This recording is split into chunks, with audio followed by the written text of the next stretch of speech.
So hi everybody, my name is Jinty McTavish and I am in Chicago right now.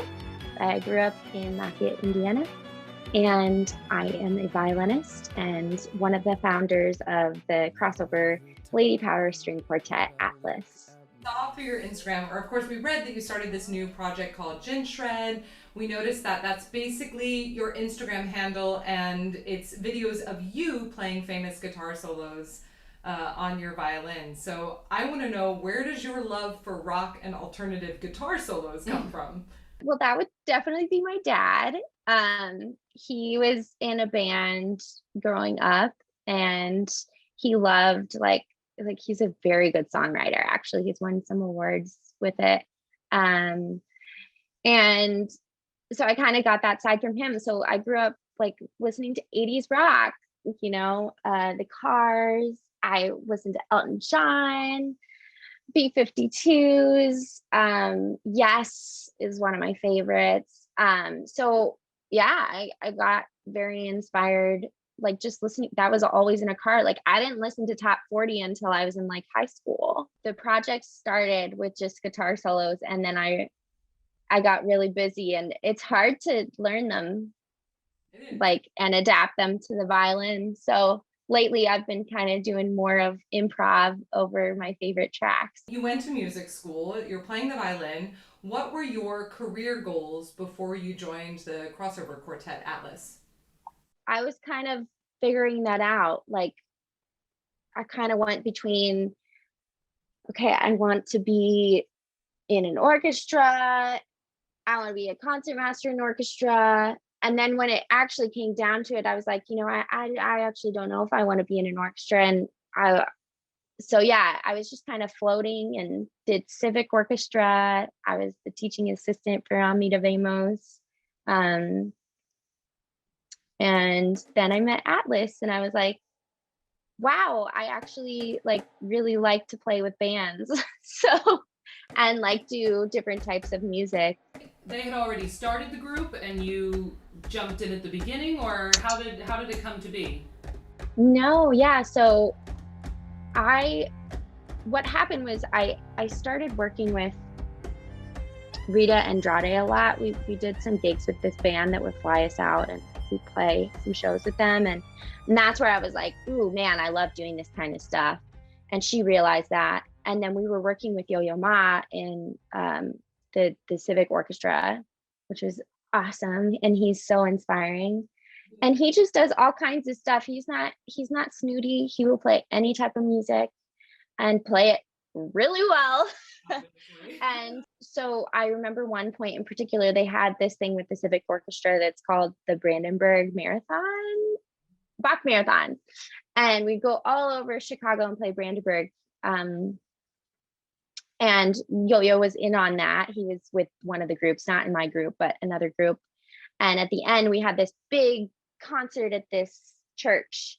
And I remember Genevieve, the cellist, and Rita, the violist, just like rushing up to me while we're waiting to go on stage. And like, we just had this amazing idea because they were in the same group together. They're like, what if we did this? Like, played in unconventional venues because we had played in like community centers and like all over the city. What if we did this? And then like we could play different types of music, and Rita's boyfriend at the time was like an arranger, and like he could arrange this and we could just like form a group and do some cool stuff. And I was like, yeah, sign me up. Like and then we asked Genevieve's twin sister Sabrina to get in on the other violin part, and had to kind of beg her to do it because she was finishing up her master's and overwhelmed. And but then she finished it up, and then we just kind of ran off from there. So we see that you guys sell sound packs and loops, and you do a lot of your virtual recording for hire and things like this. Mhm. When did that start? Was that kind of the business model for a little while, or was that pandemic fueled? That was that's our pivot for the pandemic. Yeah.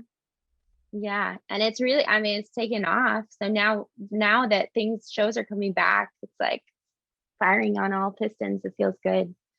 Um But now you have Yeah. like that infrastructure set up and you know how that works and you can still do that when you're not touring and gigging. Yes. And I mean, we were lucky also as well. I will say that from I guess 2017 on, we've had the gear to be able to record ourselves, and we've done all of our own like video recordings for the music videos. Like we've engineered them all. And Since the pandemic, you guys have been working remotely. So how has that changed the group's dynamic? What challenges did that present? well, so you might not know this either, but we are actually a long distance string quartet, and we have always been. After we I don't know if you know this either. I'm just gonna fling a lot of information at you and just Throw the keep info. rolling with it. We actually spent 13 months on a cruise ship together. So that kind of started out our career, and then right after that, we kind of like, because we started in Chicago, and then after all of that, like we were either, two of us living in Philadelphia. I was always in Chicago or Lafayette because we were traveling a lot, and then our violist Rita moved to Los Angeles. We were used to being apart, Okay. and operating that way. We'd see each other once a month for a show, like travel to be there, and then just like practice really hard before I had to play. Um, but we had like already, we have a weekly business meeting on a call. Like we had everything kind of lined up. So to be able, which was a blessing for this pandemic, to just be able to know how to communicate and work still Well, it seems, I mean, apart.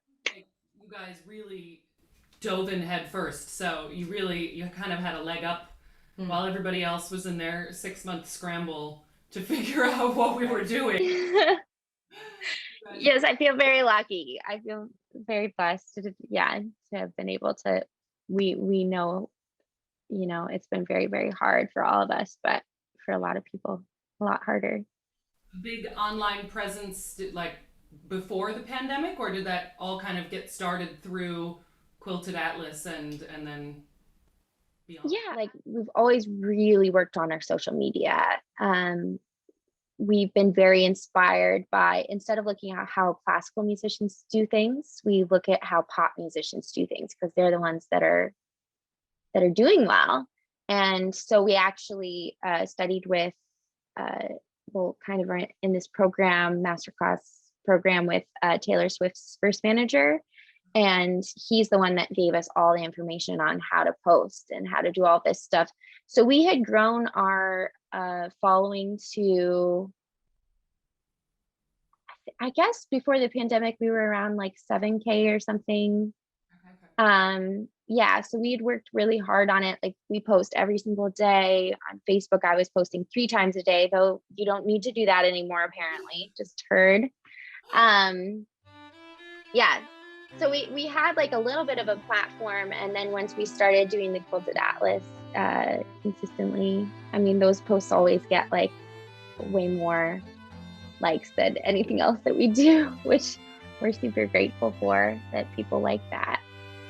It was kind of put together perfectly pandemic style, what everybody else was kind of wanting to do and trying to do maybe, and you guys nailed it with the format, and then worked out, something that we've enjoyed seeing and something that we've heard from a lot of other musicians that we've talked to is the ability to collaborate, because we're all virtual now, has just exploded. So to hear that, yeah, that's how it happened, and everybody's just sending you pieces and recordings, and yeah, that's kind of amazing. You mentioned before that you guys were doing a lot of live performances before. You kind of leaned into a lot of the recording and collaborative work that you were doing online during the pandemic. So, how do you think live performances will change for ATLYS post pandemic? I'm not sure that they'll change that much. We actually we were talking about how we want to do things differently, but it doesn't really have so much to do with the pandemic as like just like changing our wardrobe up, you know.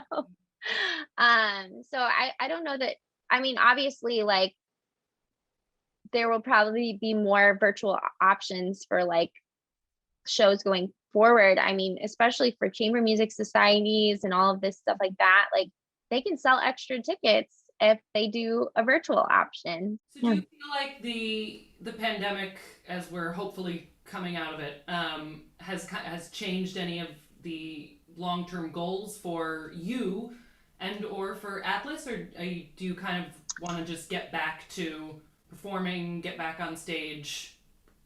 Yeah, I mean, all of us, we talk about it all the time. We want to perform. We're excited to perform. Um, but also we love, like we've always wanted, at least I've always wanted to create kind of an ATLYS empire where we have a lot of different stuff going, because that's the modern music world. You have to have multiple things going in order to be successful. So yeah, we want to continue the remote recording. The sound packs is kind of like we want to eventually put out some more and get that going. We've got the performing.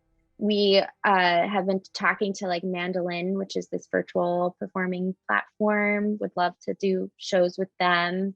And we have our ATLYS tutorials, which I'm not sure if you knew about, but they're on YouTube. And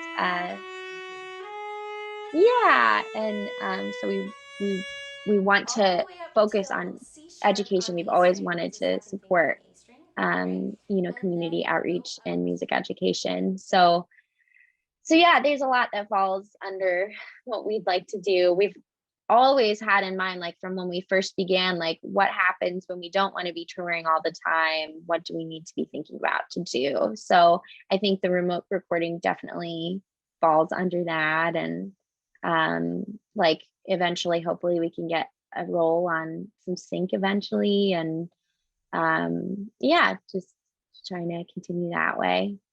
You've graduated and gone on to be very successful on multiple platforms quite young. What advice would you give to people just graduating from music school in their sort of career paths? Yeah. I mean, I think it's so important. Like people don't realize how important social media can be to get your name out there. So I definitely don't I think it's so easy for classical musicians to just rely on, well, I'm a great player, so, people want to hear it. It's like you have to think about what's in it for them. Why do they want to hear you play? Just try to learn as many facets of the music industry as you can, like get into recording, get into all of this so that, maybe while you're taking those auditions and trying to get that solid orchestra job, you have something else that's going on. Um, yeah, and just keep pushing forward. If music is like fully what you want to do, you want to make it happen, and just keep going even through the rough spots. Just keep going because you'll get there. I only just went, just as an encouragement to people, I only just went fully musical starting in January. So Okay, that's so incredible. yeah, Yes, congratulations. thank you. And I'm just about to turn 30. So it's okay to take those side hustles, you know? You made a good point. For me, I always found that my side jobs kind of helped to make me a better performer and musician because a lot of Hmm. them involved learning some skill sets that I never had before. Even when I did apartment management, I had to be involved in sales, in booking people to move into the apartments. And I will say, when I started the cast, being able to go door to door to sell this project for bookings was exactly what I had to do and kind of gaining that confidence and that experience. Or, Yeah. like you said, build up as many skills as you can. Knowing about audio recording as well as being able to do it yourself is hugely valuable. Editing, managing your social media presence. These are all things that I think are incredibly valuable. And I think it's a shame, especially for those of us who've trained in the classical music industry. Um, I think it is unfortunate that the music has been put so much at the forefront that we don't really get a lot of the education and help around the business side of it. Absolutely. Yeah.